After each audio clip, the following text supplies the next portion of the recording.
Indian किचनमध्ये तुम्हा सर्वांचं मनापासून स्वागत. आजची रेसिपी आहे उपवासाचा बटाटा. तर इथे मी 5 बटाटे घेतलेले आहेत, अर्धी वाटी शेंगदाणे आणि 6 ते 7 हिरव्या मिरच्या घेतलेल्या आहेत. मला तिखट आवडते. 1 चमचा मीठ आणि 2 चमचे साजूक तूप घेतलेले आहे. बटाटे चांगले स्वच्छ धुवून घेतलेले आहेत. आता आपण बटाट्याची वरची साल काढून घ्यायची आहे. तर सुरुवात करूया.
आता आपल्या सर्व बटाट्याची साल काढून झालेली आहेत आणि असे उभे काप करून घ्यायचे बटाट्याचे आणि पुन्हा आडव्या फोडी करायच्या.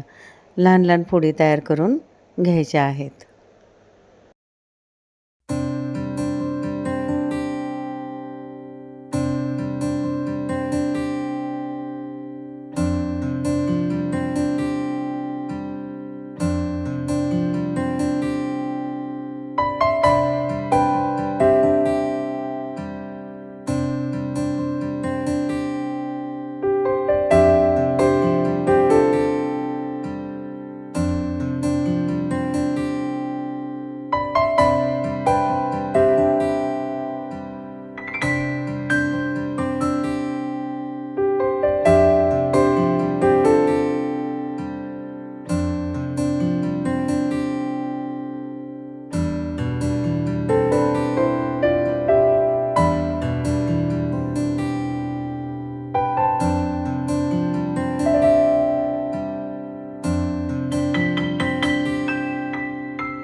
बटाट्याचे फोडी चिरून झालेले आहेत पहा आणि चांगल्या स्वच्छ धुवून पण घेतलेले आहेत.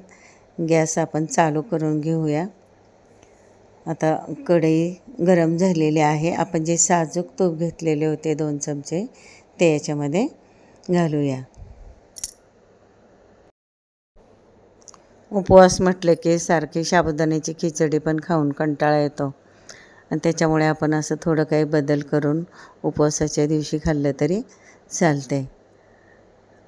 आता आपले तूप देखील गरम झालेले आहे.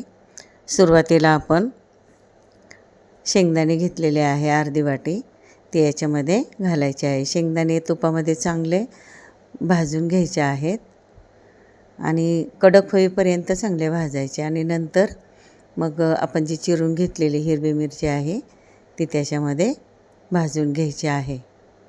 पहा हिरवी मिरची टाकलेली आहे. तुपामध्ये चांगले परतून घ्यायचे हे दोन्ही.